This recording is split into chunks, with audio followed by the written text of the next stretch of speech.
Well, welcome to the kickoff of the Inspired Artist Series, where we're here to chat with full-time artists who are out there living their passion every day. And Raindrop is not just a membership, but it's a movement about helping us get back to our true creative selves. And it's about finding our unique voices and not just going along with the crowd, but echoing something deeper and more divine. So today we're here with Noah Henderson. Thank you, Noah, for being our first artist on the Inspired Artist Series, where we're going to interview full-time artists like truly living their art. And yeah, thanks for being here. Yeah, thank you for having me. Of course. So Noah, would you share, tell us where you call home and a bit about yourself and a background and your background as an artist. And Sarah will, when she jumps on, she's going to share a bit of your art so the people that are watching this can really understand some of your artwork. So yeah, go ahead. Yep. So I'm Noah Henderson. I live in Nashville, Tennessee. Lived here for basically my whole life. And a little background with art for me. I mean, growing up as a kid, I was always doodling and drawing. I mean, anytime I got, and it was always animals or Star Wars were my two main things. And it was always just kind of doodling, never anything too serious. And I would paint here or there growing up. I mean, my mom, she paints a lot, and that's kind of where I got a lot of my inspiration and drive from in art. And it kind of developed once I got to high school. I took an AP art class, and that's when I really started spending a lot more time doing it. And then went to college and kind of had like 3 years where I just didn't draw anymore. And it was my junior year. I was an accounting major and realized I had zero interest in being an accountant. So I switched to my major was studio art, but I studied graphic design. But that's when I kind of being around art more, kind of started picking it back up and had a couple classes where I would do more drawing and painting. And it really started last winter. I decided to make a Instagram account for my art just because why not? I've been doing it, started picking it up again, and I kind of started doing pet portraits, just little charcoal pet portraits back in December. And that was my first time really making any type of money off of art and kind of realized that I could maybe have a future in that. And then in the summer, I graduated and was really blessed with an opportunity to do a few murals and never done a mural, really hadn't painted in like 3 years. So the guy really took a chance with me, but it was a huge blessing. And that's kind of what motivated me to try to start painting again. And it was in June is when I really switched from charcoal drawing to painting. And it's been amazing to see the progress I've made in my account and kind of still trying to find exactly what I want my medium or not medium, my style to be and my niche. But it's been a really fun journey to try at least to build a full-time career in art. It's still work in progress, still got a long ways to go, but you got to start somewhere, I guess. Oh, of course, right. And it's just evergreen, right? So, and Sarah, if you want to share your screen and show some of Noah's work, it's phenomenal. Yeah, your work is Thank you. beautiful. Yeah. And I love your presentation of it. When you spin it, it's like a surprise. You give us a surprise. You don't just take the camera. I love that presentation of it. Mm-hmm.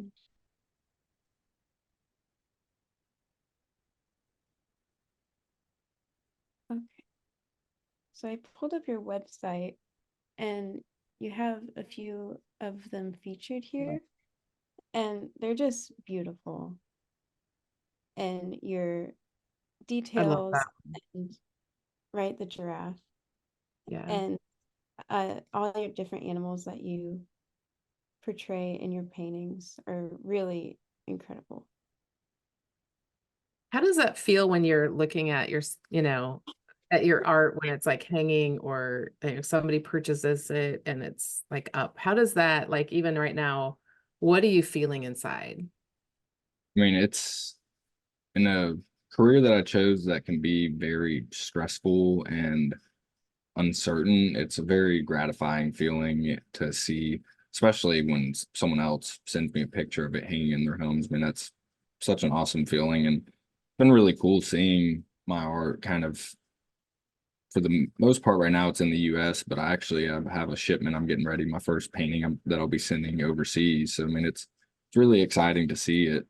And I think the most appreciative thing I see in it is just the fact that other people value my art enough that they would want to buy it and hang it in their homes. I mean, it's really cool to see that. Yeah, that's so cool. Yeah, thanks for sharing that, Sarah, just so people could really understand, and we'll put the link of how to grab your, Instagram and all that in the whatever you do, the description. So, Noah, what were a few of like the significant challenges that you faced when transitioning to doing your art like full time, when you were really looking into that?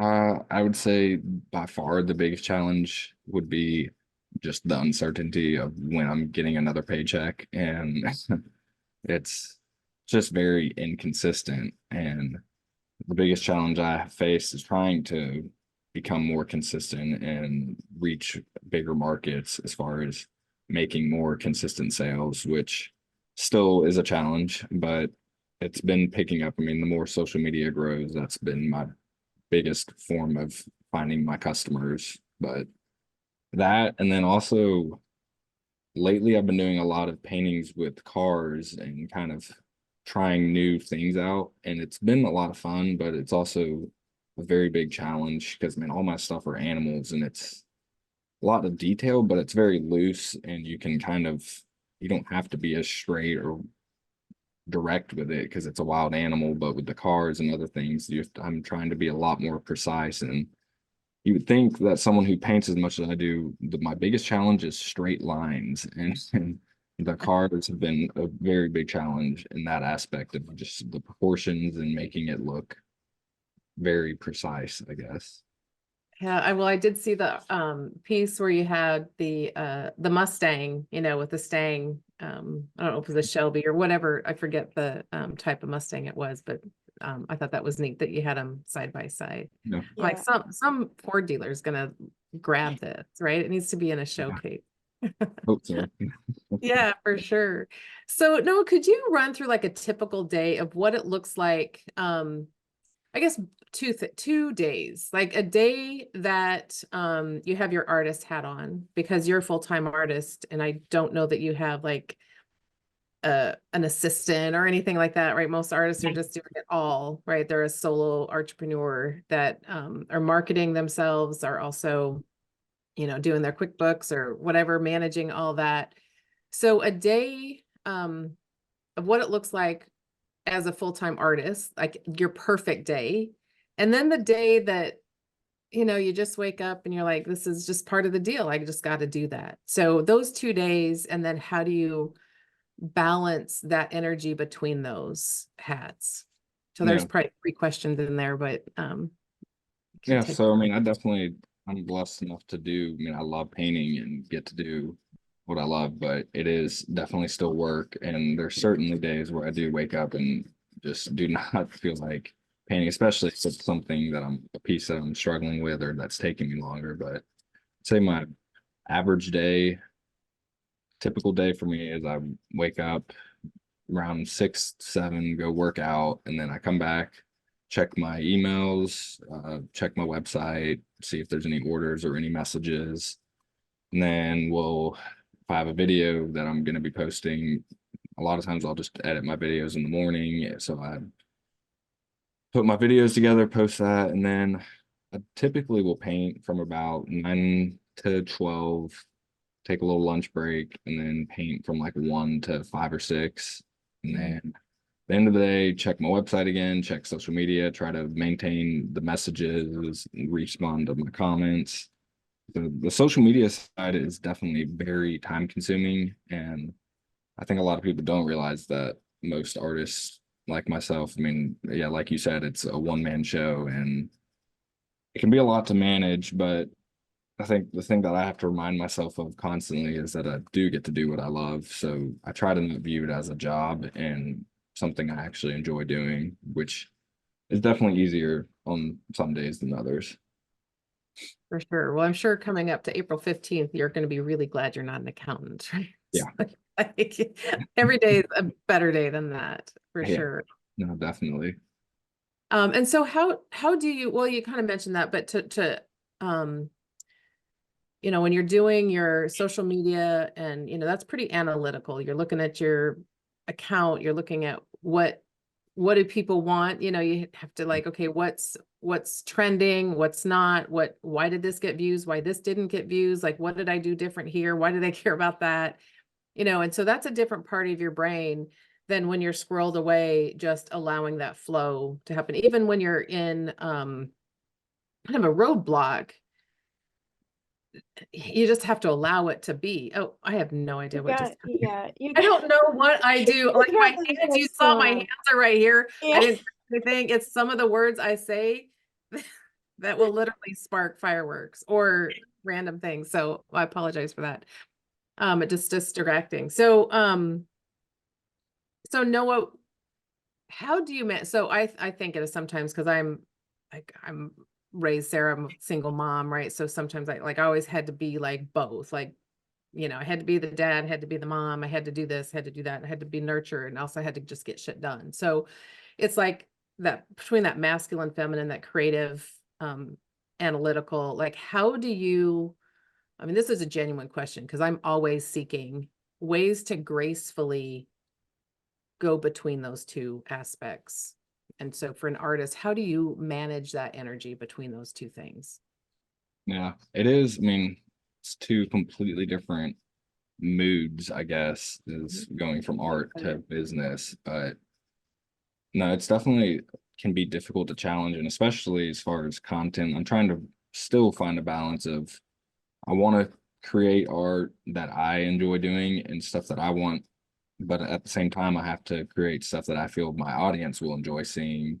And so Mhm. it's hard finding that balance. And part of me, I'm at a point where I have the mindset where if you don't like my art, then that's fine. You don't have to follow me. But at the same time, I want to appeal to a wider market, a wider audience as far as reaching that point where, yeah, I want to create what I want, but I also need to make money and pay my bills. So it's definitely it's hard to balance it at times. And a lot of times it can even disrupt, like while I'm painting, I'll start getting distracted thinking about like what do I need to do for my next video, or right now I'm trying to get prints on demand set up. So that's been a whole nother process that's always in the back of my head. I mean, it's Mhm. almost like I just have to flip a switch and tune out the rest of it while I paint and then come back to it at the end of the day. Mhm. I can appreciate that for sure. Yeah. Yeah, it's a really balancing act between those two like polar Mhm. opposite things. So it can be really challenging. Yeah. So when you start painting, like the first of the day, what does your creative process look like? Do you do any things before you start painting? Do you just dive in? Yeah, I mean, I'll get my stuff ready and just jump right in. I mean, the hardest parts for me can sometimes be starting a painting because a lot of times I like to do, I mean, I know a lot of artists will kind of block in everything and build up in layers, but for the most part, I'll work one little portion at a time. So a lot of times my biggest challenge is just choosing where to start. And I think starting a painting can be the biggest challenge, but once I have something started, I mean, it's really easy for me the next day to come back to it and just pick right back up where I left off. That makes Mhm. I'm sure the workouts are, you know, you say you work out, or, yeah. um, you know, I try to, you know, as creatives and helping those that create more because I think it really art is important.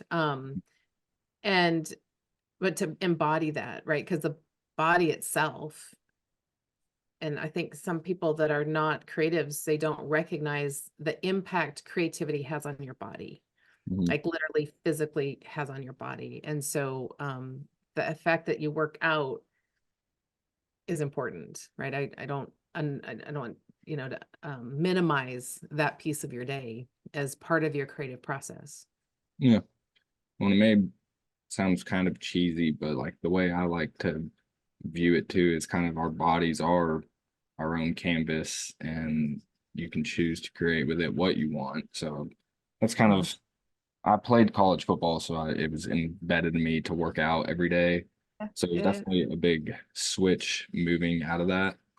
So I still have the habit of it, but I've had to find a balance of to where I actually enjoy doing it and not feeling like I was forced to do it. Yeah. Yeah. Your coach isn't right there yelling at you. Yeah. You get to do as many curls or, maybe I don't want to do legs this week. It's fine. Whatever. Yeah, we have a squat rack downstairs. So No, Yeah. we there's definitely days too. If I do like a shoulder workout or whatever, oh it'll right. impact my heart and Feel I'll it. be a Yeah, little yeah. shaky. Yeah, yeah. No, I totally get it. Totally get Yeah. it. But that's important. Yeah. So you mentioned about the roadblocks and kind of when you come up to something it's just maybe it's the car line that's not quite streamlined like you wanted, or it's not getting that. I was looking at the Mustang versus, the vehicle, and one's metal, right? It's got to shine. It's got chrome on it. It's got to have a luster versus the animal isn't, it's matte, it's hair. So, whatever that is, that's like really creating a challenge. Do you walk away? Do you just sit with it? What is your method if there is, sometimes it's random, right, of whatever comes up in the moment to get you through that creative blocker challenge? Yeah. So a lot of times, I mean, especially with these car paintings, there's been multiple points in the painting where there's a lot of frustration and just certain materials or textures that I cannot get to show up how I want.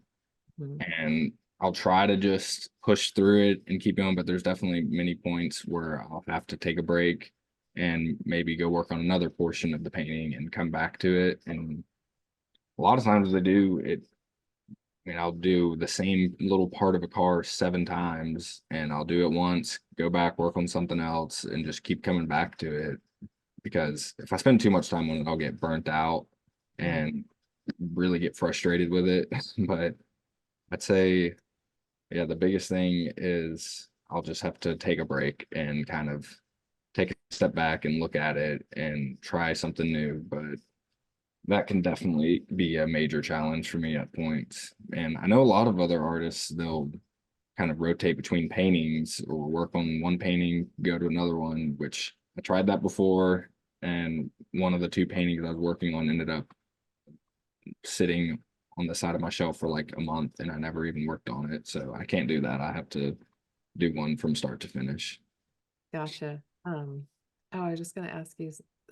So when you finally break through, like, how would you describe that feeling? Like you work on it the 6th time and then 7th time, and you got it. Do you feel that, or do you go, I'm just gonna let it go. It's good enough, or do you like keep pushing it until you like, that's it. That's it. I'm gonna drop the brush. Yeah.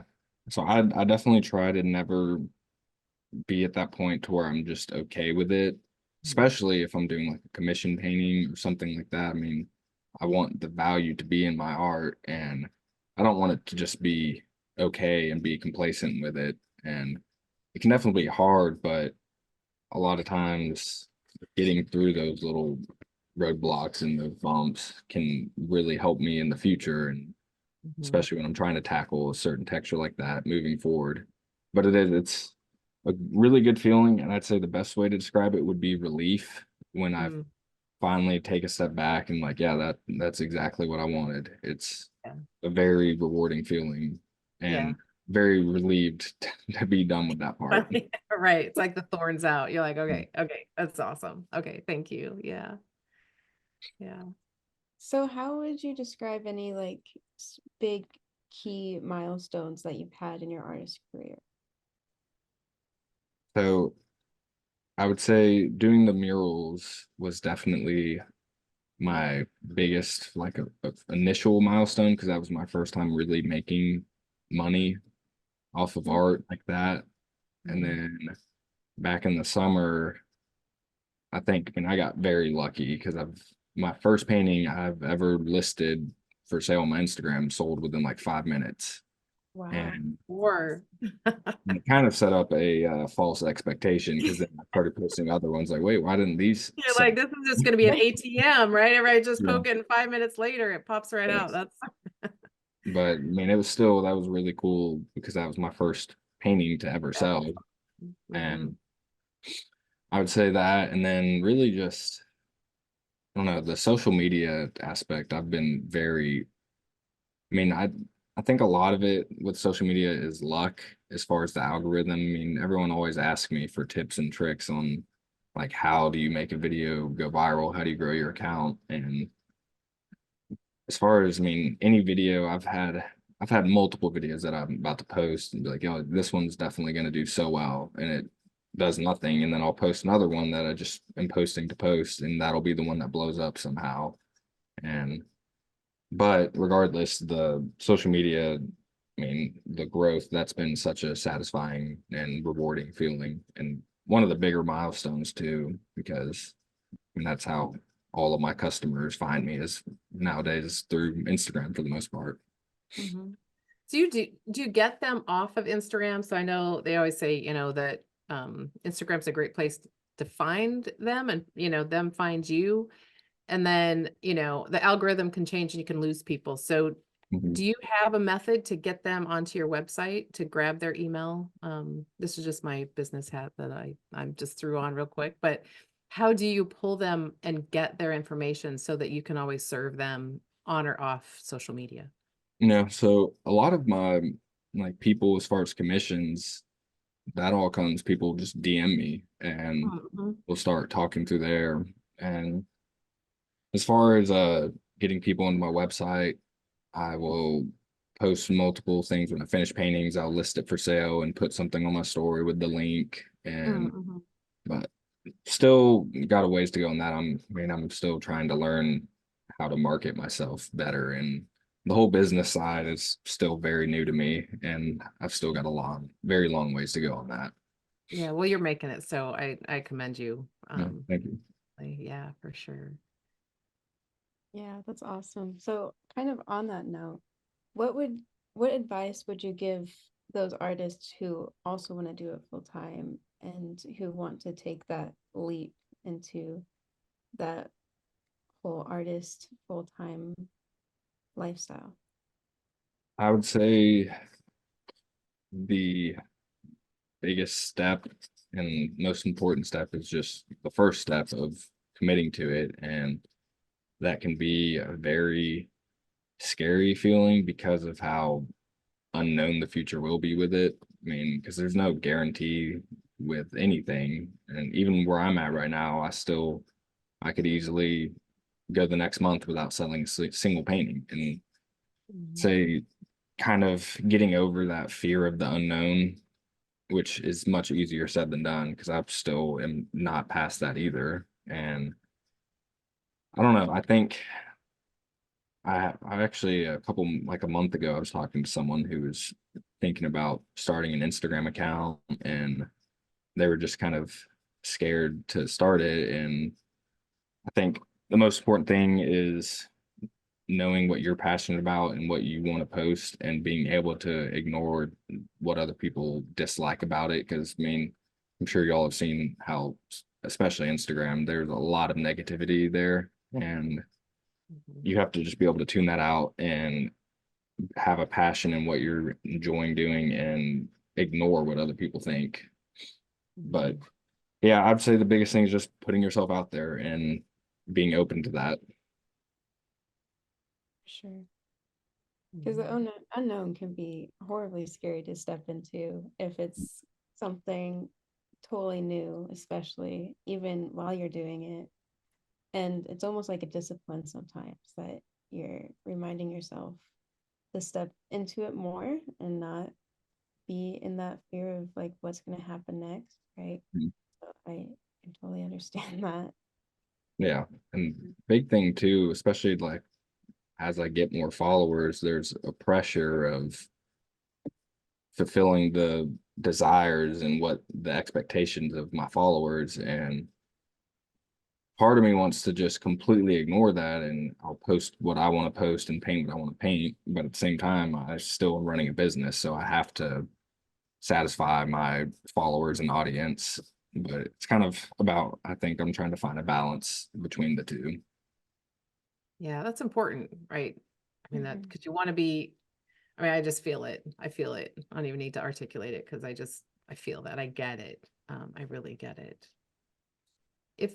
Would there be any lessons that you learned along the way, like what you're doing? Like, so if you could go back to your, like, not even 10, like, let's see, or like, yeah, 10 years ago, to your younger self, who's thinking about who's in high school, thinking about going to college, what would you tell your younger self? Yeah. Well, first of all, I think if I told my younger self that this is what I would be doing, he would have never believed that. But I That's do true, think, right? I Yeah. don't know. I think I wish I would have tried to pursue it earlier. And the whole time, especially going into college, my mindset was I just wanted to, I was an accounting major, like I said. I Mhm. knew I didn't want to be an accountant, but I just wanted a major that would, in my eyes, allow me to get a good job or a high paying job. And I think I kind of just had that mindset of I didn't know what I wanted to do, but I at least wanted to be successful, which I'm sure that's where everyone stands, especially younger people.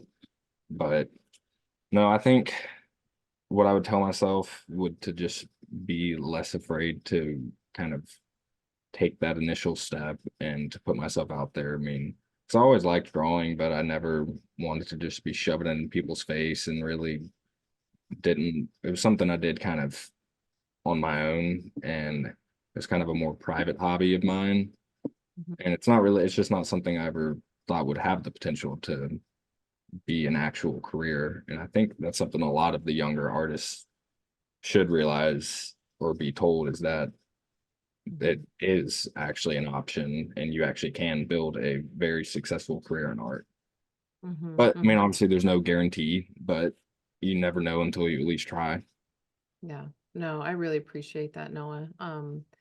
Right. It's, you know, it's art is interesting, right? Because any creative process, when you're in it, you feel it like going through you. It's not like I'm gonna draw, it's not like math, right? Or geometry where you have a circle or you draw a dot, you draw another dot, and you draw a line.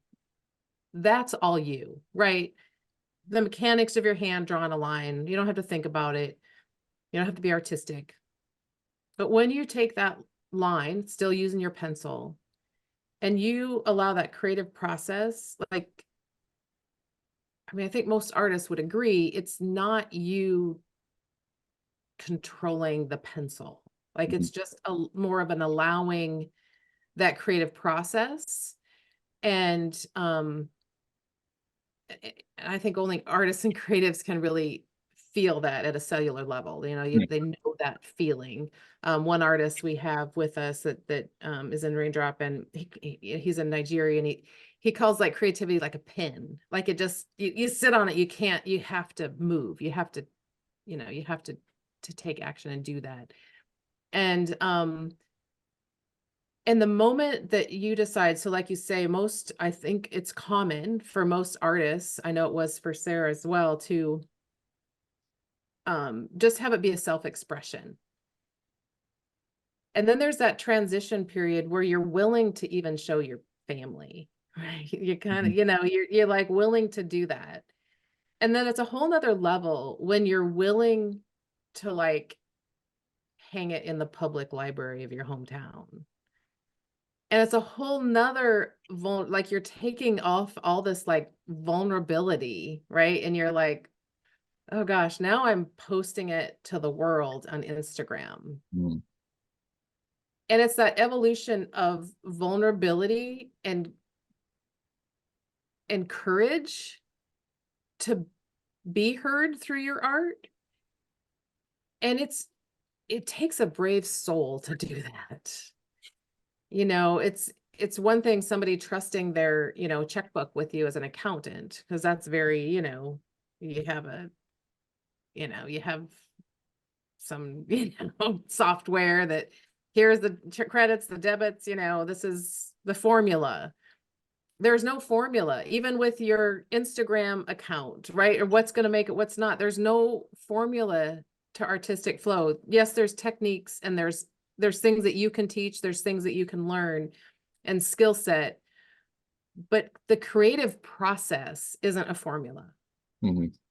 And so I guess I just say that to honor the journey that you've been willing to walk as a creative. And I just want to acknowledge you for that, that it's not for the faint of heart. And it's not for like, yeah, I'm gonna, draw this, Star Wars mask and post it. It's not like that, right? It's like you just open the door to your heart and you're kind of cringing, you're like, okay, but you have to know you're worthy of your art for yourself first before you'd ever be courageous enough to do that. So it is a like coming home to yourself, but at the same time, you're letting the whole world in. And I guess I just say that just to acknowledge you for being willing to do that. And I thank you for that. Well, thank you. It can definitely be a scary thing, especially started like earlier on. I mean, I think the biggest issue that I faced early on, and still, I mean, I don't think it's something I'll ever not struggle with, is especially with social media, is comparing, because there are so many talented artists out there, and no matter how good you are, there's always someone better. And every time I'll get on Instagram and first thing I see will just be someone's painting that looks like an actual photograph, and I'll just like, well, why am I even painting when they can do that? But I think that's one thing I've learned too, is just to appreciate my own art and not compare it to others, because everyone has their own unique style and their own unique art. And it's easy to get caught up in comparing it to others, especially through social media. Yeah. I have a love-hate relationship with social. I mean, that's Yeah. how we found you, right? I love that. And that's why I still come on, but it also has done a lot, just the comparison and the false sense of this person has it all together. And then, it's just, yeah, I won't even go in there, but yeah, I just thank you for being willing to do that. Well, thank you. Mhm. So with the thank you for being here. And Mm. do you have any really memorable experiences of people connecting with your art on that deep level? Yeah, I can't think of off the top of my head, but I've had a few people just, I'll post, it'll just be a basic animal painting, and had multiple, not multiple, just two or three occurrences where someone will message me, and somehow the animal that I painted really portrayed something that has happened to them in their lives. And whether it was, I had one person that had some type of pretty traumatic emotional experience, and somehow it was a lion I did, and they said the gaze of the lion brought back memories from their childhood. And I mean, just seeing stuff like that, I mean, because a lot of times I'll paint these animals and sometimes there's not a whole lot of deeper meaning I see in it. I just have an animal that I want to paint, and I'm trying to portray that animal and the life of that animal on a canvas, but never really put any time thinking about any deeper aspects of it. So it is cool to see how other people can find that value in a painting that I never would have seen that in. That's super neat. Mhm. Mm. Yeah. I mean, I've had that experience from, from the recipient of that, like looking at art, and I can just cry. And I'm like, why? Like, I was just eating a ice cream, right? I mean, it wasn't like in like some therapy like type session, right? Um, so it is surprising, and that's why I'm a huge advocate for artists and helping them create a life they love living without struggle, like without really want to eradicate the starving of the artists that we just somehow have embraced. And I don't agree with it, right? Because I really believe in the power of art. And so, Noah, if you could tell us, like, what are your future plans or your goals or aspirations as an artist as you're emerging? You are full-time, and yet you're also emerging into that discovery of your unique expression. And what kind of future goals and aspirations would you have in this moment? It's your future self. Like, okay, we talked about your 10, what about your 10 years from now? What would you imagine that Noah to be doing? Yeah. So my biggest, most important goal right now, and really this just goes for the next 2 or 3 years, is to just be more financially stable and to relieve that stress of knowing if I'll make any money. But I'd say long term, my dream, which got a ways to go for this, would be to open my own studio and gallery and have my own place where I can work and have my art and make other artists work on display and create an environment where I can have my own workplace, but also interact with people and be able to display work. And then another just short-term goals is just being more accessible. And I mentioned getting on-demand print set up. I want that because a lot of people will message me and they want the painting, but they don't have the money to buy it. And I want to be able to release prints. I mean, obviously, so I can increase my income, but it also would allow people that can't afford the real painting to get something, a canvas print that will resemble the real thing, but be a tenth of the cost. Mm-hmm. And yeah, I mean, along the lines of just being stable is just Mm-hmm.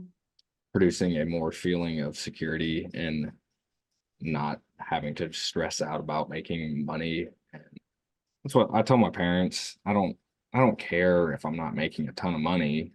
I mean, because I get to do what I love. I just want to at least make enough to survive. Yeah, no, absolutely. Yeah. And anything we can do to help you with that, we would love to offer that and to Yeah. do that and be that support and to be that support for others, because we're a huge advocate of that. Because I really look at the hierarchy of needs, at Maslow's hierarchy of needs, where as an artist, we're doing the self-accusation. We're at the trying to be the creative of really bringing down the divine and like just that creative process and flow. And yet we're anchored into the like, how am I going to pay for rent, or how am I going to get the supplies I need to be able to do the prints? Like, it takes money to make money, all of that stuff. And we're, have our feet anchored into those lower basic survival needs, while at the same time we're trying to snatch up, and pull ourselves together to have the self-accusation. And so I really feel I mean, mental health's a real thing, particularly in artists. I mean, it's a real thing. And so that's why with Heart Around Raindrop is we bring this membership, bring artists together, one, that you're not alone, and how do we, help you financially and be able to be the creative without having the collective like pull you to the side of like, well, I want this. No, I want this. Yeah, but I still want to do this over here, and I don't want that painting to sit for 3 months without being touched, so that's just an analogy. But I just thank you for being on the journey as an artist and full time, and doing your best to make decisions not out of fear, but just out of like respect for yourself and your art, and knowing that you have everything you need, but you constantly have to remind yourself, I have everything I need to do this. Yeah. So it takes a lot of courage, and I just really admire you, Noah.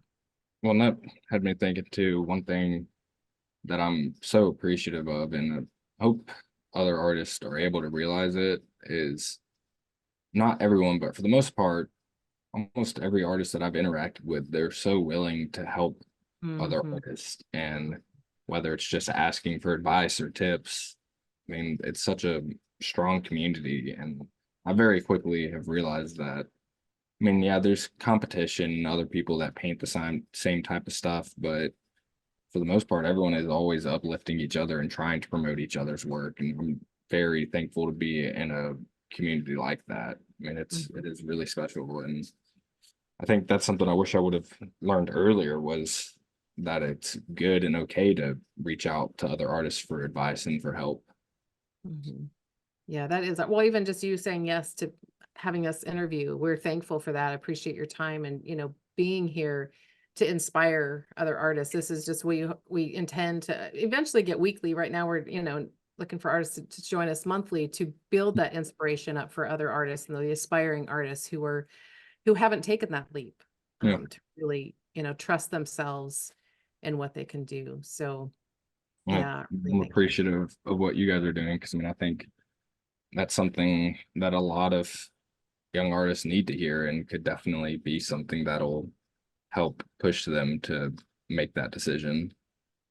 yeah, yeah, thank you. I appreciate that. Is there anything else before we just, yeah, It was so amazing to speak with you, Noah. It was yeah, really great to hear your story. Yes, yeah, thank you guys. for sure. Anything else that you would like to honor yourself for, honor anyone else, the gift that you maybe received just to hear your own voice and feel acknowledged, like anything else you would like to share before we close out?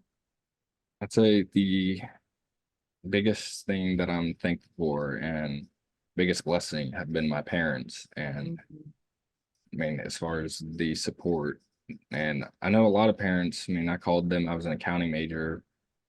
A lot of parents wouldn't support their son saying, yeah, I don't want to be an accountant. I'm going to pursue studio art. Yeah. And I mean, I had no idea what I was going to do with it. And I just knew I enjoyed art. And they were completely supportive of that, even after graduating.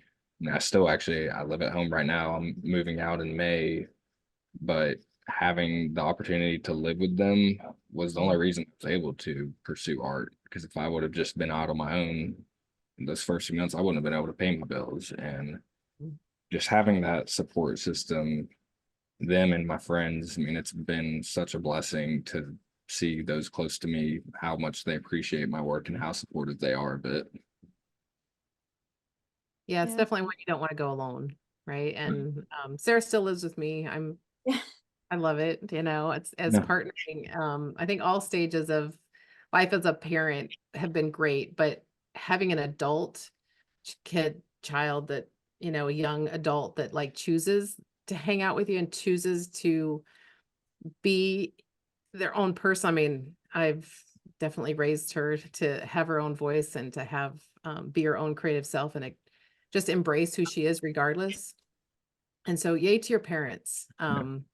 I I I I think know a Good. lot of they're people proud are of you. embarrassed to be graduated or whatever, living at home, which I mean, I'm just thankful that my parents did allow me to do that and Mhm, willing to support me. And mhm. I'm ready to be on my own. But at the same time, it's been such a blessing to have that opportunity to kind of build a foundation without Mhm. having that stress of whether or not I can pay my bills. But we'll be finding out soon. Well, I'm sure you can always go back home. I'm sure your room is always going to be available. And I know that with Sarah, like there is no, she had friends that when they turned 18, they They were were. out. But Sarah, fortunately, when she turned 18, she got an LLC and, stayed at home. So, we're all on our own path, learning our own way, and the lesson is in the day. But um, I'm really thankful for your parents and being having that safe place because that again, that hierarchy of needs that was taken care of, that you could really express yourself and find your voice and your voice through your art. So Noah, thank you, Noah Henderson. We will put the Instagram and your website and go check out Noah. He's got some phenomenal art pieces. And just thank you for being here. I Yeah, appreciate thank it. you so much. And Of course. just tag me in and I will gladly repost that and because I really appreciate what you guys are doing and Okay. I think a Yeah. lot of young artists need to hear this type of message. Okay, we will post it and then share it out, and we could even put it on. We have a YouTube channel. If you want us to put on YouTube, would be happy to do that. Yeah, yeah, of course. Okay, we'll do it. All right. Thank you so much, Noah. Enjoy Y'all your have day. a good Thanks day. for being here with us. Yeah, thank you. Okay. Bye-bye.